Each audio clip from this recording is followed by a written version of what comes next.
I want to begin by just saying we're doing extremely well in Iran. The difference between them and us is they had a Navy 2 weeks ago. They have no Navy anymore. It's all at the bottom of the sea. 58 ships knocked down in 2 days. And we have the greatest Navy anywhere in the world. It's not even close.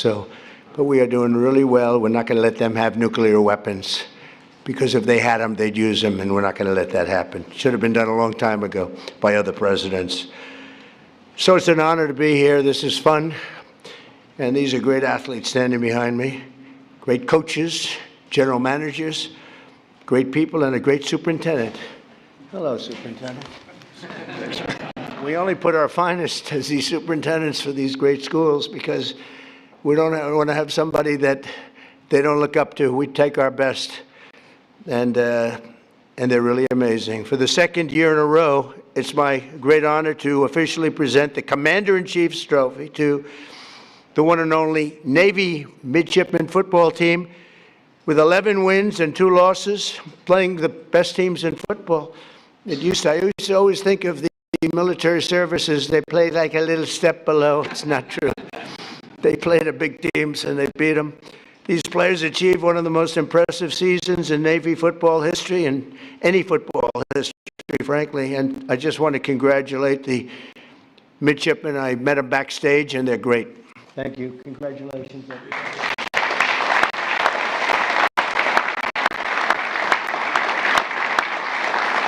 You know, when I mentioned the Navy that we just destroyed, I said, "Are they good ships?" "Yeah, they're great ships." Then I said, "Why didn't we save them? We could have used them ourselves." They said the difference was they didn't know how to use them. Right, General? They didn't know how to use them. They had no idea. But I want to recognize Navy Athletic Director Michael Kelly, who has just done an incredible job. Thank you very much. He looks like a Kelly. He's definitely a Kelly. Along with head coach Brian Newberry, fantastic coach, Brian.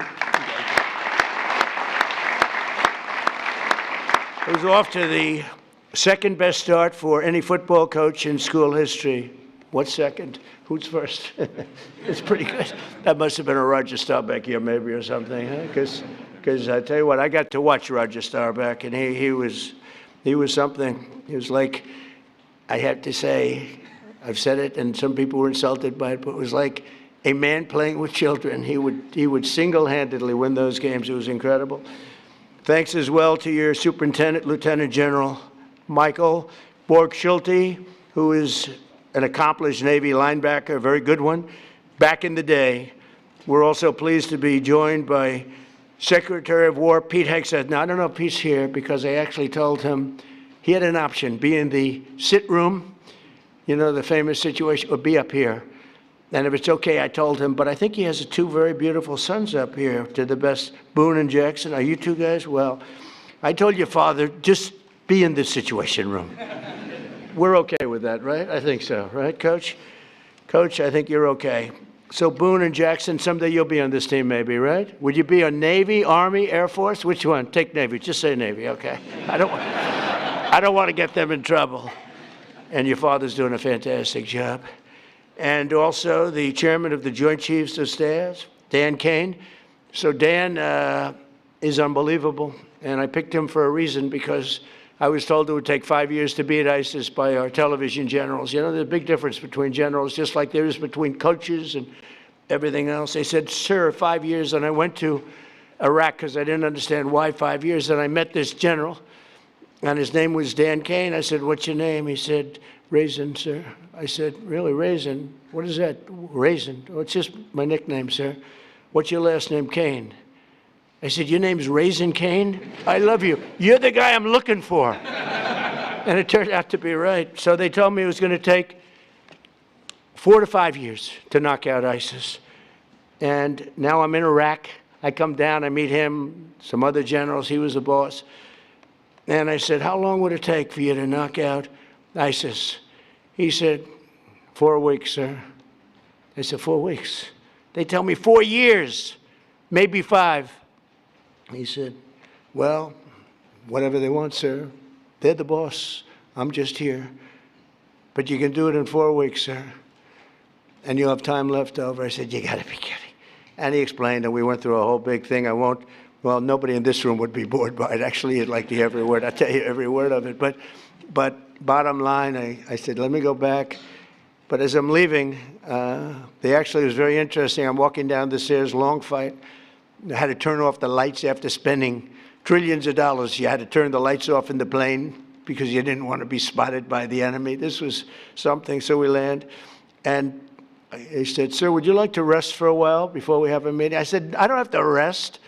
My name's not Biden. I don't want to. I'm not resting. And we had great meetings. And then I got back on the plane. I said to him, so, General, you say 4 weeks. We mean that, right? 4 weeks, sir, and you'll have time left over. He said, I'll call you on Monday when I get back. And I called him. I said, you still feel that way, General? He said, yes, sir. And I let him do it. He did it in less than 4 weeks. He defeated ISIS. It was amazing. What a difference. You know, I always say, what a difference the president makes. The border. They said, it can't be done without Congress. It will take years. We did it in about 3 weeks. We have a border that's now 9 months in a row. Nobody's come into our country illegally. I'm not even sure if that could be right. But the Democrats keep the stats.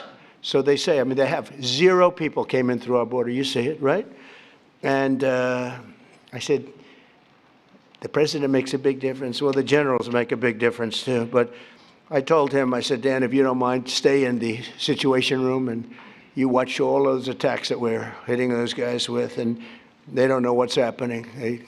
Their Navy's gone, their Air Force is gone, their anti-aircraft is all gone, it's all gone, their radar is all gone, their leaders are all gone, the next set of leaders are all gone, and the next set of leaders are mostly gone, and now nobody wants to be a leader over there anymore.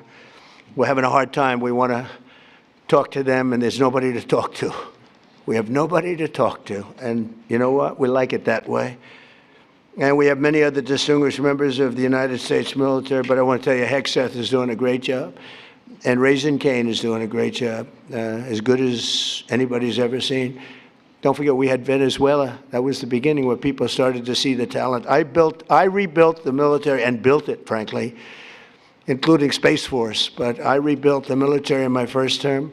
I didn't think I'd be using it this much, but I'm glad I rebuilt it, because we can't let these lunatics have nuclear weapons, because they were going to use them. They'd use them fast. One of the ways you know that is when this whole thing started, they started shooting missiles all over the Middle East at countries that were basically not involved, because they wanted to take over the Middle East. And if they had a nuclear weapon, they would have used it. The only question would have been the first hour or the first day. That's the only question. They would have used it. And if they can use a nuclear weapon, the world would have been in big trouble. We had to stop. It should have been done long ago. I also want to thank FCC Chairman Brendan Carr, perhaps the most powerful man in this room. You are doing some job. He's trying to keep the fake news. He's trying to make the fake news real and respected again, which is not an easy job, but you're doing a really amazing job. First time that's happened in 25 years. So I congratulate you and everybody in the room. Everybody in this whole country is watching what you're doing, and we appreciate it. When a man can get elected in a landslide, winning think of it, 7 swing states, win them all. We win the popular vote. We win the Electoral College by a tremendous amount. We win the counties by 82 or 84%. And I got no good press. Think of it. Only one thing, that only means one thing. These people are not respected. They're just not respected, and we have to have a press that's respected. When you can win an election where they say that I got 94% bad press, think of it, the other side got 94% good press. When they can get 94% and you win in a landslide, that means the press is not respected. People have no confidence in. So you're doing a fantastic job. Senators Todd Young and Dan Sullivan, great senators, wherever you may be. You're here someplace. Where are you? Hello, fellas. Good senators. Great guys. And Representatives Ronnie Jackson, White House doctor. He served 3 presidents. He said, you had Barack Hussein Obama. Have you heard of Barack Hussein Obama?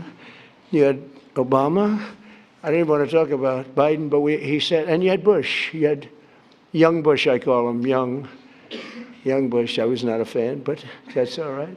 But the press asked him, who was the healthiest of the three? Doc Ronnie, stand up, Doc Ronnie. There's a big deal. Took a lot of heat for this. They said, no, most guys would say, well, we don't want to talk about that. They said, who's the healthiest of the three? He said, President Donald J. Trump by far. If he didn't eat junk food, he'd live to 200 years old, he said. And I love this guy, and he then left and he ran. He was an admiral, and he then left, and he was a White House doctor, a very respected one. He saved a lot of lives. He was a great doctor. People don't realize that. And he then left, and he said, sir, I'd like to run for Congress. I said, you've never done it before. You won't be able to pull it off. In a very, very all-Trump district, there were 28 people running. Man was retiring. He's been there for years.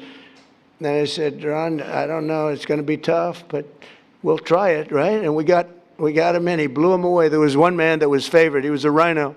He was favored to win easily, and we wiped him out, right, Ron? And he's been a congressman. He's one of the most popular people in Congress. But I don't care about that. I just care that he was my doctor, and he said I'm the healthiest human being he's ever. Ronnie, am I healthier than these guys back here? Yes, sir. Oh, thank you. All right. See, this is why I like him. Also with Ronnie is Derek Van Orden, a fantastic guy, and members of the Naval Academy's Board of Visitors. Sean Spicer, who's gone on to great things, and Walt Nuda. Walt, where's Walt? Walt's become a very famous guy. He works with me, and he does a great job. Great, loyal, incredible person. And Sean Spicer, where's Sean? Where's Sean? Great job, and he's got a very successful television career going. What the hell do I get out of it? Well, you know what I get? Nice statements. That's what I get out of it, right? 100%. It's great. You've done great. Thank you very much. Congratulations. Those are really the people that are very much in charge of making everything work at the Academy. And the other academies, separate groups, a very important position. For the Navy midshipmen, 2025 was truly a season for the ages. You didn't just win the Commander-in-Chief's trophy, you made history as one of the greatest teams to ever wear the proud uniform of Navy football. Some uniform. The teams have gotten so good in the schools that I was able to get, and we're pushing it very hard to make it permanent, a military academy deferment policy. So, because you have some people here, you know, when I went on the field and I threw up a coin, I'm standing next to these guys. They were monsters. I said, look at the size of these guys. I thought they were supposed to be smaller. I thought you had sort of restrictions on size, you know? We got rid of that because some of these guys were extremely large.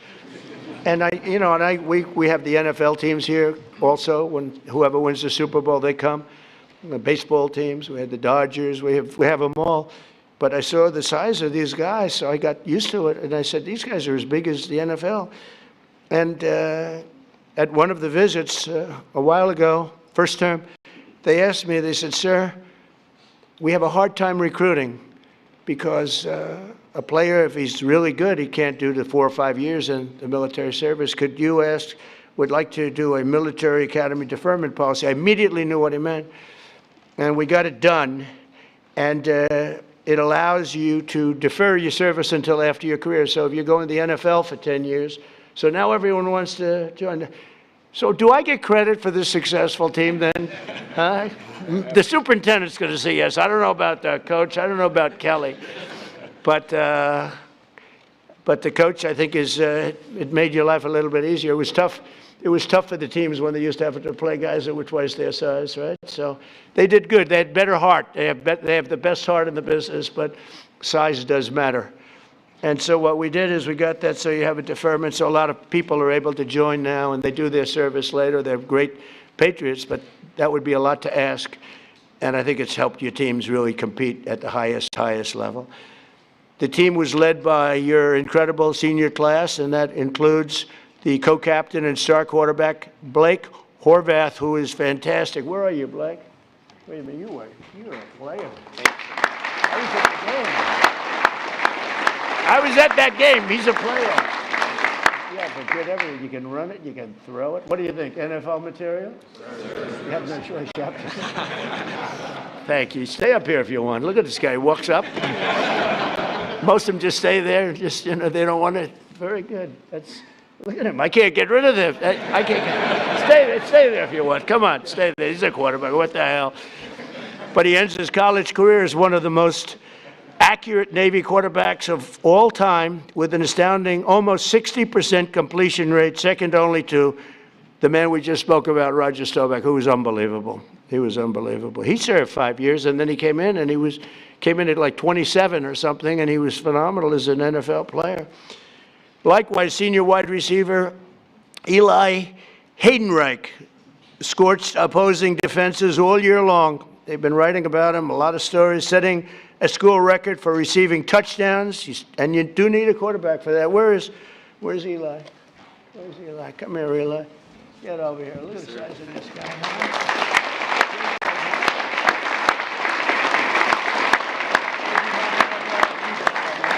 They're all saying he's got NFL.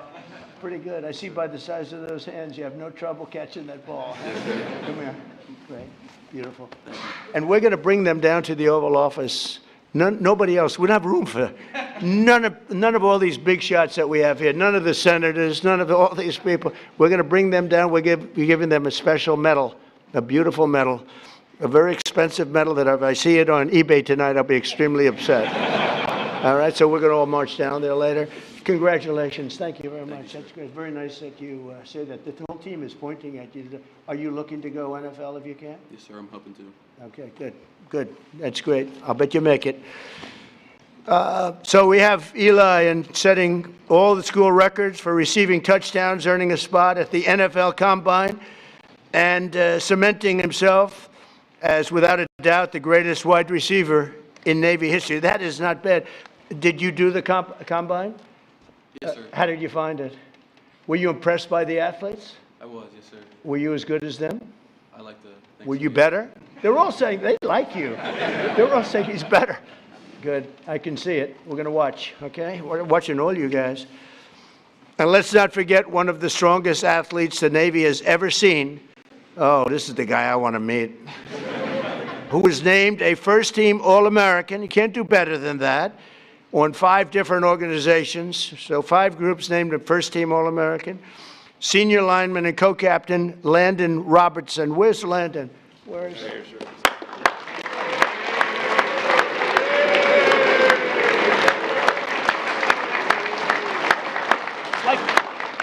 His arms are like steel. I just hurt my hand. I hit his muscle. It's like steel, man. We're not messing. You think I could take him in a fight? Yes. It's like Ronnie. Thank you. Congratulations. That's fantastic. So listen to this about Landon with a 665-pound squat and a 465-pound bench press. What about women playing in men's sports? Think we could have a woman take your position? Is there a woman out there? I don't think so. You know, we're trying to end that. No men. Think of it. No men in women's sports. Maybe I'll put Landon in women's sports for a little while. How ridiculous. I mean, you know, they say that's an 80-20 issue. No. That's a 99% issue. It's amazing. Thank goodness the Democrats keep pushing these things. Open borders, transgender for everybody, and they want to have men playing women's sports. So Landon has some really big records, and he's so strong that the team had to special order a longer barbell. I see, because the barbell would break. That's crazy. Is he the strongest one on the team? Is everyone? Huh? No doubt, with all you big, strong guys. Look at this guy at the end. What do you think, Landon? Look at that. He's a big guy.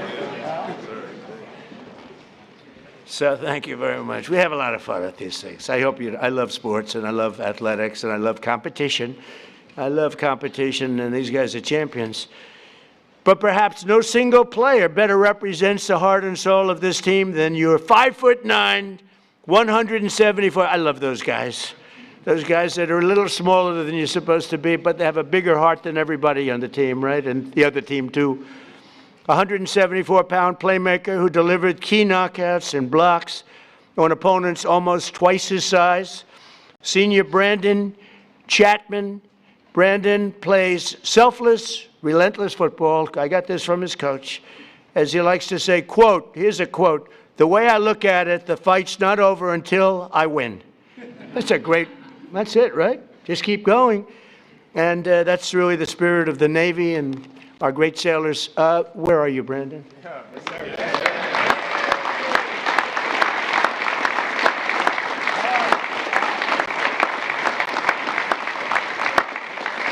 They love them.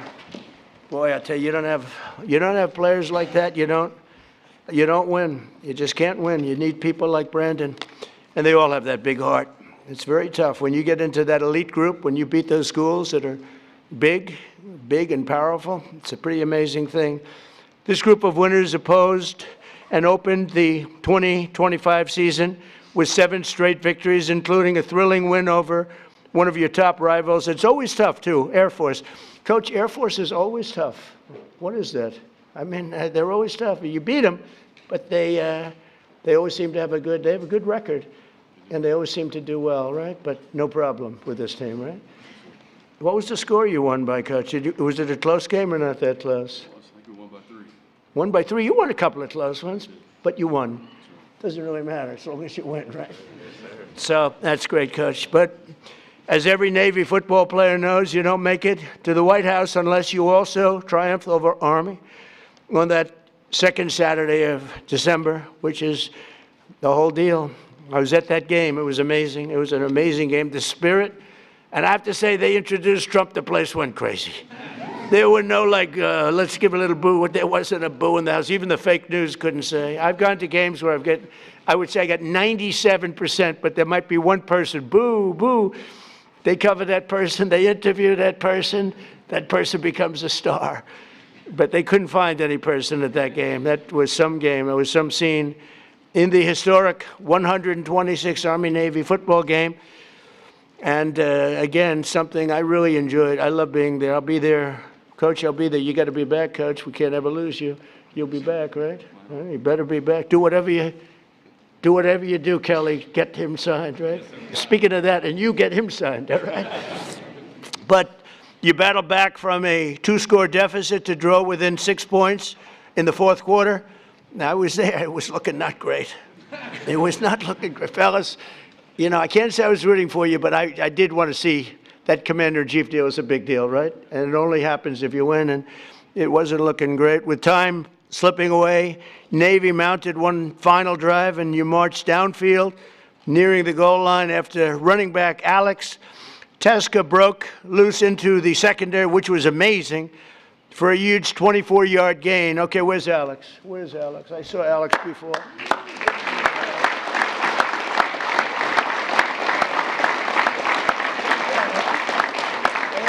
Oh, thank goodness. Thank goodness. That was fantastic. Thanks. I watched that because it was not looking good until you did that. After you did that, the momentum shifted, right, Coach? Yes, sir. The coach was saying, I don't know, I got a problem, and then he did that. We all felt good. That's great. Congratulations. That's beautiful. That's amazing. So Alex did his job, and he did a fantastic job. But every football player knows, every single one of them, that you don't have heart, you don't have that. You can have all the strength, like Brandon, you can have all the strength you want, but if you don't have heart, that's exactly what Alex showed, and he's another one that's known for that. Then 3 times the formidable Army defense held the line, and they really held it, making it 4th and goal, midshipmen. So it's time to do or die, right, Coach? And with 6 minutes and 37 seconds left on the clock, other teams might have kicked an easy field goal, but that's not this, Coach. Coach, did you have a call? Did you call up the superintendent and talk to him like, what do I do? Or did you just say, let's go for it? I think you said go. I think you just go for it, right, Coach? But not this team with this coach, with the Commander-in-Chief's trophy on the line, which is a big deal. Blake dropped back in the pocket, surveyed the field, delivered a strike across the middle to Eli for a touchdown, and secured victory over Army in one of the most iconic moments in Navy football history. I wouldn't say in Army football history. I guess it was iconic also, but not quite in the same manner. but I watched that. That was incredible. The annual Army-Navy game is truly one of the most special occasions in all of sports, but in recent years, the college football playoff expansion has encroached on this sacred 4-hour time slot traditionally reserved for Army-Navy. So, what did I do? I went out. I don't know if I could have pulled it off. I have much more power in my second term, don't you think? What do you think? Would you say, Brandon? Much more power. First term, I don't know if I could have gotten away with this, but what did I do? I went out and said, I'm going to sign an executive order to ensure that the second Saturday in December is preserved exclusively. Nobody's playing football. Not Ohio State against Notre Dame, not LSU against Alabama. Nobody's going to play football for 4 hours during that very special time of the year in December. It's preserved forever for the Army-Navy game. Now, if you don't want to watch football, you don't have to. But if you want to watch football, you're only watching one game. You're not watching 19 different games, all of them in many ways big. So, Coach, that puts a little pressure because the whole world's going to be watching. So nobody else is going to be allowed. Of course, we'll probably get sued at some point, because we always get sued. But we win those suits, and we'll win this one.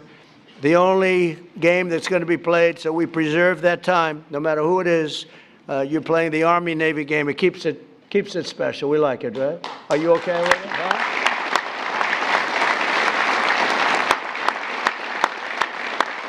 And just simply, we don't want other college football games playing over us. And frankly, I'd always watch the Army-Navy game anyway, but you don't know. You get some of these games, they're pretty tough, pretty good, and they're pretty tough. And they'll be able to play, but they'll play after 7 o'clock, I think. We brought it all the way up to 7 o'clock, so that should give you plenty of time, even if you have a little overtime stuff. So it's great. It's just an honor to do because it's such an important tradition of our country. It's beyond football, actually. It's a tradition of our country. In 2 short months, the 28 seniors on this team will be commissioned as officers in the greatest military the world has ever seen. We're the greatest military in the world, the strongest, the greatest, and we're proving that when you can take Venezuela in a matter of minutes, put somebody on a helicopter that was well guarded with thousands of people with iron doors. Those doors were like plastic. The United States Navy, the Marines, the whole military, we have the greatest in the world. I was so proud of what I did, and I always loved Space Force because that was my baby. That has never happened. That hasn't happened in 81 years, a new force, and it hadn't happened. And I think we all agree that Space Force has become, you think, right, very important. It's very important to the success that we're having even now. Over the past few weeks, the world has seen the true strength and might of our sailors and aviators as they fought in one of the most complex and successful military operations of all time against the Iranian regime. And it's amazing. It's not, I don't want to get too crazy here. Not a contest. It's not even a contest. They do whatever they want. They can't, they had a lot of great equipment. Russian equipment, Chinese equipment, they had plenty of money. That equipment was useless against us, useless. No force on earth can beat the American sailors or the American military. We're the strongest in the world by far. To those standing behind me who will soon be joining these missions, I say, sail fast, stay strong, and go Navy. And I just want to congratulate again this incredible team on the win of this trophy. It's not often that this trophy gets presented. You have to have a very special year to get it. And I'm going to sign the executive order right now and then invite Coach Newberry up to say a few words and talk about what a great team and what great individuals they are. So, Coach, I'll sign and then you take over, okay? Thank you very much.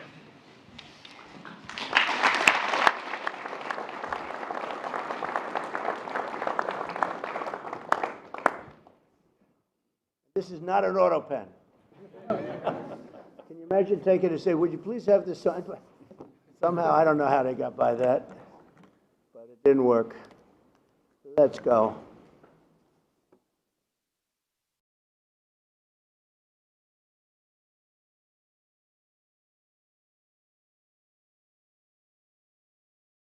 It's a good one. We rate them. That's close to a 10, maybe a 10. See, fellas, so you can see it first. Pretty good, right? Yes, sir.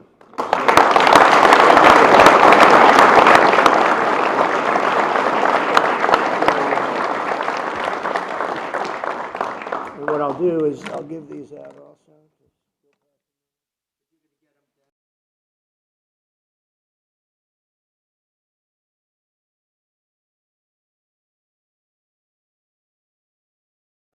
Thank you very much. Thank you very much.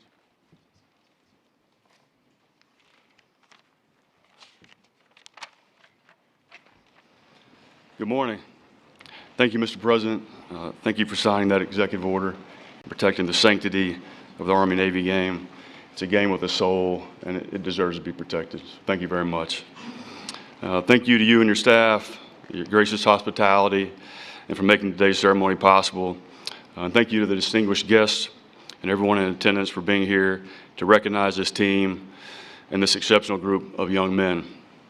On behalf of our players, our staff and their families, our superintendent, General Michael Book-Schulte, and our athletic director, Michael Kelly, it is truly an honor to be here. We're grateful and humbled to be back again. As I shared last year, it's been our goal to return to this stage many times during your tenure, Mr. President.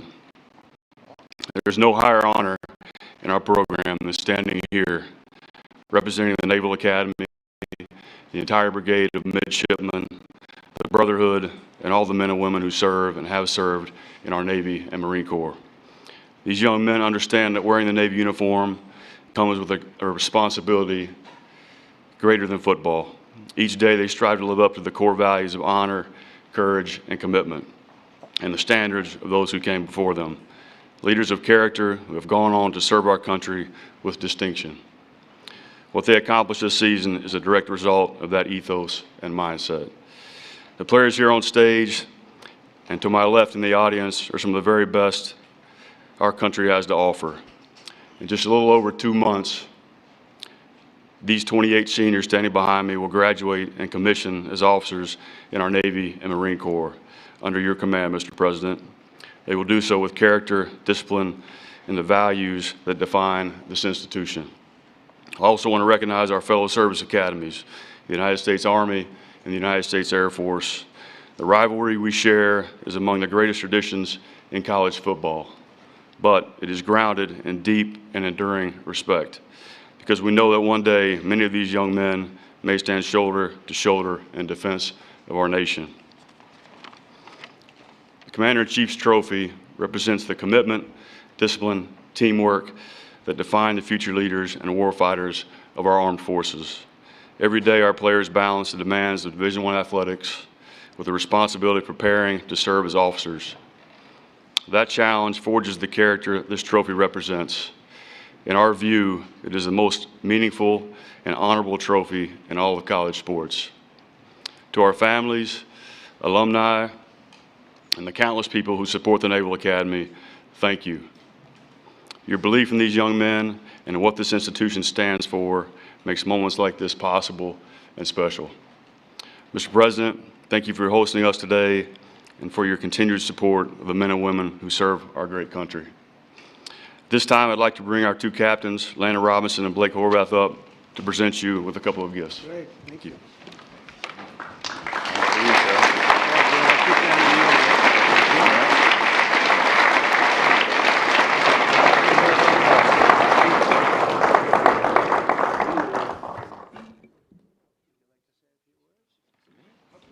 Sure, for sure. Well, first, Mr. President, it's just an honor to be here. This is very heavy. I know. You have a strong neck. Like you said, well, you're the healthiest guy here, so you got the neck to do it. Yes, sir. So just want to say thank you so much for having us here. Absolute honor. And last year, I was hesitant to say it's a once-in-a-lifetime experience, right? Because I knew we'd be back this year. So I'm glad I can now say it's a twice-in-a-lifetime experience. And just couldn't have done it without our whole team here, right? Our support staff, from the strength and the trainers to all these guys and all the guys who are still at school right now in class. Thanks to all of them, and just for everybody for supporting us. And go Navy, beat everybody.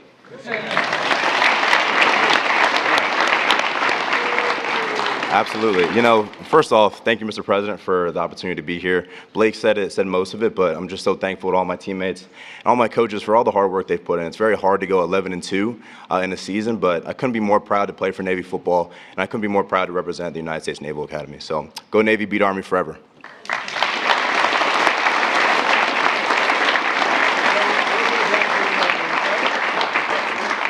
We're going to see you at the Oval. Now, anybody does not want to go to the Oval, please raise your hand. Okay. I'll see you in the Oval. I had a feeling you were going to do that. Thank you. See you in a couple of minutes, okay? We have something. Thank you, everybody, very much. Thank you.